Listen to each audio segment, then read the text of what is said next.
शान कार्यक्रम में आप सभी का स्वागत है। आपके साथ मैं हूं वंदना स्ट्रोकी। भारत की शान कार्यक्रम में आज हम आपको एक बेहद खास मेहमान से रूबरू कराने जा रहे हैं। आपने इन दिनों क्रिप्टो करेंसी या क्रिप्टो माइनिंग के बारे में जरूर सुना होगा, लेकिन क्या आप जानते हैं कि दरअसल क्रिप्टो करेंसी या यूं कहें कि माइनिंग किस तरह से की जाती है। भारत की शान में आज हमारे साथ क्रिप्क्यू के सह संस्थापक अभिषेक भंडारी जी खास मेहमान के तौर पर मौजूद हैं। अभिषेक क्रिप्क्यू के माध्यम से लाखों लोगों को फाइनेंशियल आज़ादी देने का काम कर रहे हैं, या यूं कहिए कि इस क्षेत्र में पैसा कमाना सिखा रहे हैं। अभिषेक जी, बहुत बहुत स्वागत है आपका। अभिषेक भंडारी जी के बारे में आपको ये भी बता दें कि एमिटी नोएडा से क्रिप्टो करेंसी और ब्लॉकचेन टेक्नोलॉजी में पोस्ट ग्रेजुएशन किया है। आज हम इनसे क्रिप्टो माइनिंग, क्रिप्टो करेंसी और इस क्षेत्र में होने वाले नफे नुकसान को समझेंगे। इसके साथ ही इस बात की जानकारी भी हासिल करेंगे कि इस क्षेत्र को उन्होंने कैसे नई संभावनाओं में बदल दिया है। तो चलिए सवाल जवाब का सिलसिला शुरू करते हैं। पहला सवाल अभिषेक जी आपसे, हमारे दर्शकों को अपने बारे में बताएं और ये भी बताइए कि आपने क्रिप्टो करेंसी जैसा चैलेंजिंग क्षेत्र ही क्यों चुना है। जी नमस्कार। पहले तो आप सभी आपके दर्शकों को मेरा नाम अभिषेक भंडारी है, जैसा आप ऑलरेडी बता चुके हैं। तो बेसिकली मैं इस इंडस्ट्री के अंदर लगभग 10 साल पहले मुझे इसके बारे में जानने का, सीखने का मौका मिला। और मेरे एक मित्र थे जो यूके में रहते थे, उन्होंने मुझे बताया कि बिटकॉइन करके कोई नई करेंसी है जो कि ग्लोबल करेंसी के रूप में आज काम कर रही है। सो आई गॉट वेरी एक्साइटेड जब मुझे इसके फंडामेंटल्स और इसके लॉजिक्स और इसकी टेक्नोलॉजी के बारे में मुझे आइडिया हुआ। और फिर उसके बाद I started building a bitcoin mining setup in India. और उस समय का सबसे बड़ा बिटकॉइन माइनिंग सेटअप मैंने इस्टेब्लिश करने का काम किया इंडिया में। लेकिन माइनिंग जो है वो एक बड़ा एक्सपेंसिव टास्क है। तो बेसिकली माइनिंग जो है वो क्रिप्टो करेंसी के क्षेत्र में जितनी भी ट्रांजैक्शंस होती हैं किसी भी क्रिप्टो के अंदर, चाहे अगर हम बिटकॉइन की बात करें, इथेरियम की बात करें, बहुत सारी क्रिप्टो करेंसीज ऑलरेडी मार्केट के अंदर आज लोग उसमें ट्रेड कर रहे हैं, लेन देन कर रहे हैं।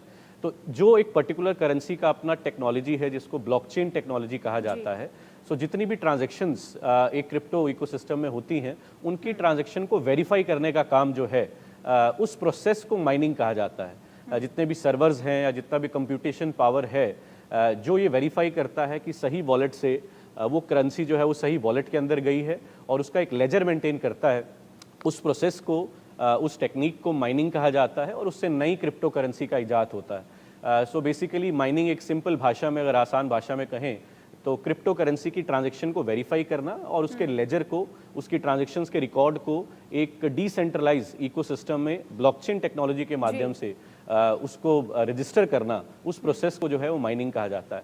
और आपके अकॉर्डिंग सर ये मार्केट कितना बड़ा है और आने वाले वक्त में भारत को कितना बेनिफिट देने वाला है? जी बहुत बड़ा मार्केट है। अगर अभी हम मार्केट कैप की बात करें तो लगभग 2.5 ट्रिलियन डॉलर का अप्रॉक्सीमेटली अभी मार्केट साइज है, तो लगभग 2500 बिलियन डॉलर्स का। So it is just a beginning, अभी सिर्फ इसकी शुरुआत है और बहुत बड़े बड़े प्लेयर्स, बड़े जो कॉर्पोरेट जाइंट्स हैं या बड़े पोर्टफोलियो मैनेजमेंट कंपनीज़ हैं वो इसके अंदर एंट्री लेना शुरू कर चुकी हैं। तो मुझे लगता है कि अभी बिल्कुल शुरुआती दौर है और आगे आने वाला समय बहुत बड़ा पैसा इसके अंदर पूरी दुनिया से इन्फ्यूज़ हो रहा है और इंडिया के लिए एक बहुत बड़ा पोटेंशियल है। We becoming having the youngest generation जो टेक्नोलॉजी के साथ बहुत ज़्यादा जुड़ी हुई है और आज क्रिप्टो उनके लिए एक माध्यम बन रहा है, एक नया इन्वेस्टमेंट टूल बन रहा है, एक नया ट्रांजैक्शन ग्लोबल मार्केट से कनेक्ट करने का एक नया माध्यम बन रहा है। तो मुझे लगता है बहुत बड़ा स्कोप है, specially for Indian users as well. आजकल क्योंकि 3.0 की बहुत ज़्यादा हाइप है, ये रेवोल्यूशन किस तरह से भारत में जॉब सेक्टर को बूस्टअप करने का काम करेगा?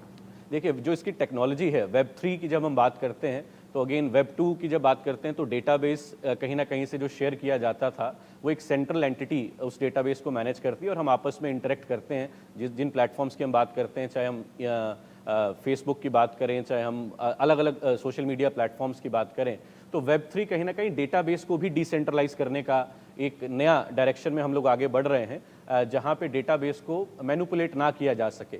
सो एक बहुत बड़ी अपॉर्चुनिटी इसके पीछे छुपी है, बहुत सारी इंडस्ट्रीज़ को ये बेनिफिट कर सकता है और ऑलरेडी हमारे इंडिया में काफ़ी सारे स्टार्टअप्स हैं जो एग्रीकल्चर सेक्टर के अंदर वेब 3 और ब्लॉकचेन को लेके जा चुके हैं, मेडिसिन सेक्टर के अंदर लेके जा चुके हैं, इंफ्रास्ट्रक्चर सेक्टर के अंदर लेके जा चुके हैं। So there is a big scope hidden in web 3 and blockchain as a technology. और इंडिया के जो इंजीनियर्स हैं, जो ऑलरेडी जितने बड़े टेक जाइंट्स की बात करें उनको लीड करने का, उनको बिल्ड करने की जो कहीं ना कहीं बैकएंड पे अगर आप देखेंगे तो मेजॉरिटी इंडियंस ही आपको नज़र आएंगे।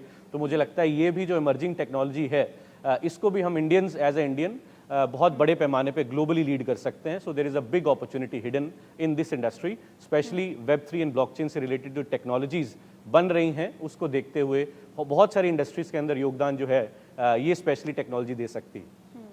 आपकी नज़र में क्रिप्टो करेंसी या उसकी यूटिलिटी का भारत में क्या फ्यूचर है? यूटिलिटी को लेके अभी बहुत सारे चैलेंजेस हैं। ऑफ कोर्स जब तक प्रॉपर कंप्लायंस गवर्नमेंट की तरफ से नहीं आता तो अभी तक क्रिप्टो को as a virtual asset government ने रिकॉग्नाइज किया है।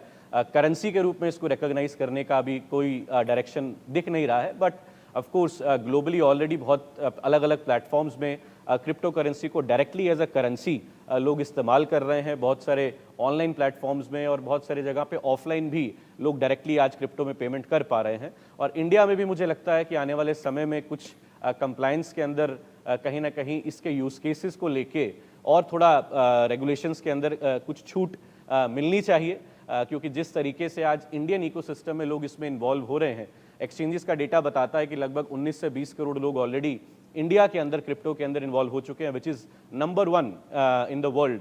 हमारे बाद यूएस के अंदर मैक्सिमम नंबर ऑफ यूज़र्स का काउंट आता है।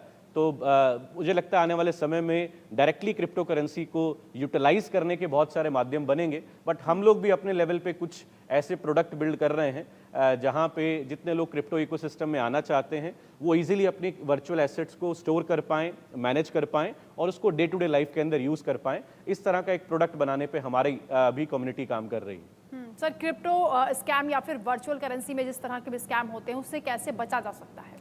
देखिए, कोई भी नई इंडस्ट्री जब आती है मार्केट के अंदर तो एजुकेशन का अभाव रहता है, नॉलेज का अभाव रहता है और वो स्कैमर्स को अट्रैक्ट करता है, क्योंकि लोगों को जानकारी नहीं रहती, वो किसी भी चीज़ को फॉलो करके उस डायरेक्शन के अंदर बढ़ना शुरू कर देते हैं। तो इनिशियल लेवल पे बहुत सारे लोगों ने मिसयूज़ करने की कोशिश की ऐसे लोगों की, लेकिन मुझे लगता है कि सबसे इम्पॉर्टेंट पॉइंट ये है कि जितने भी लोग इस इंडस्ट्री के अंदर इन्वेस्ट करना चाहते हैं या निवेश करना चाहते हैं उनको प्रॉपर नॉलेज और प्रॉपर जानकारी लेना बड़ा ज़रूरी है। और कहीं ना कहीं जिस डायरेक्शन में हमारे कंप्लाइंस जा रहे हैं, गवर्नमेंट ने जो कदम अभी उठाए हैं, एक्सचेंजेस को लेके केवाईसी को स्ट्रिक्ट करने की बात की गई है और जितने भी टीडीएस जो इम्प्लीमेंट किया गया है, टैक्सेशन जो इम्पोज किया गया है, इससे जितने भी स्कैम करने वाले जो लोग हैं मुझे लगता है उनको वो थोड़ा सा दूरी बनाना शुरू कर देंगे इस इंडस्ट्री से।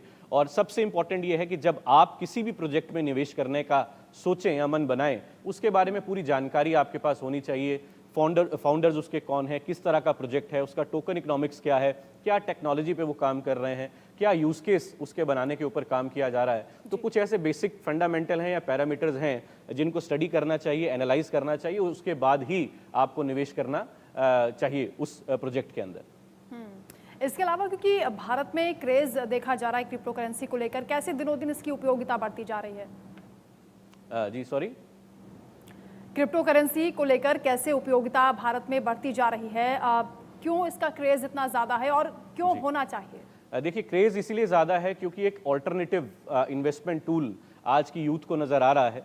और जो ट्रेडिशनल हमारी मार्केट्स हैं, चाहे हम शेयर मार्केट की बात करें, स्टॉक की बात करें, रियल एस्टेट की बात करें, गोल्ड की बात करें, जितने भी इन्वेस्टमेंट टूल अभी ऑप्शंस अवेलेबल हैं उनमें जिस तरह की ग्रोथ आज के यूथ को नज़र आ रही है उससे कई गुना ज़्यादा ग्रोथ उनको इस पर्टिकुलर सेक्टर में दिख रही है, क्योंकि ये ग्लोबल मार्केट है और ग्लोबल मार्केट से पैसा इसमें इन्फ्यूज़ हो रहा है। यूथ जो है इसकी तरफ ज़्यादा अट्रैक्ट हो रही है क्योंकि टेक्नोलॉजी से रिलेटेड ये मार्केट है। ऑफ कोर्स इसके अंदर फ्लक्चुएशंस अभी ज़्यादा हैं क्योंकि मार्केट आस्ते आस्ते स्टेबल हो रही है, बट कहीं ना कहीं यूथ जो है वो रिस्क लेने में आज की डेट में विश्वास रखता है और अगर जिसका जितना रिस्क लेने की क्षमता है उसके अनुसार मुझे लगता है इस मार्केट के अंदर अभी बहुत ज़्यादा पोटेंशियल बाकी है। अभी इसकी सिर्फ शुरुआत हो रही है और अभी बहुत बड़ा पैसा और बहुत बड़े बड़े लोग इसके अंदर इन्वॉल्व होने की तैयारी कर रहे हैं। So this is a right time to enter into this market. बिल्कुल अभिषेक भंडारी जी, आपसे अंतिम और ज़रूरी सवाल ये कि भारत के युवाओं और ख़ासतौर से एंटरप्रेन्योर्स के लिए आपकी क्या सलाह होगी, क्या एडवाइस होगी? देखिए, भारत के युवाओं के लिए मेरा ये मैसेज ज़रूर रहेगा कि आपके लिए आज मार्केट में जब से टेक्नोलॉजी ने कहीं ना कहीं हम लोगों को ग्लोबली कनेक्ट कर दिया है, सोशल मीडिया के माध्यम से आज हर यूथ जो है उस तक इन्फॉर्मेशन बहुत जल्दी पहुंच पाती है।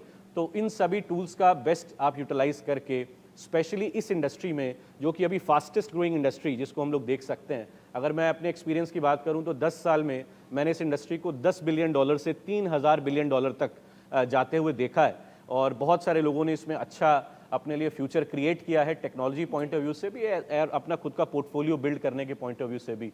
तो आज की यूथ को इस नई इंडस्ट्री की तरफ ज़रूर देखना चाहिए, ज़रूर सीखना चाहिए, ज़रूर समझना चाहिए, रादर देन लालच में आके इसमें निवेश करने के बजाय हमारे यूथ को इसकी टेक्नोलॉजी को, इसके फंडामेंटल्स को और इसके लॉजिक्स को अगर अंडरस्टैंड करके इसमें काम करेंगे तो वो टेक्नोलॉजी के साथ भी आगे अपने करियर को बिल्ड कर सकते हैं और as a investment point of view से भी काफ़ी अच्छे रिटर्न इस इंडस्ट्री से जनरेट किए जा सकते हैं। यानी रातों रात कोई फैसला ना करें, बल्कि इसके बारे में डिटेल नॉलेज पहले हासिल करें, उसके बारे में पढ़ें और तब जाकर कोई फैसला करें, आप ये कहना चाह रहे हैं। बहुत शुक्रिया आपका अभिषेक जी हमारे साथ जुड़ने के लिए, इस खास शो में हमारा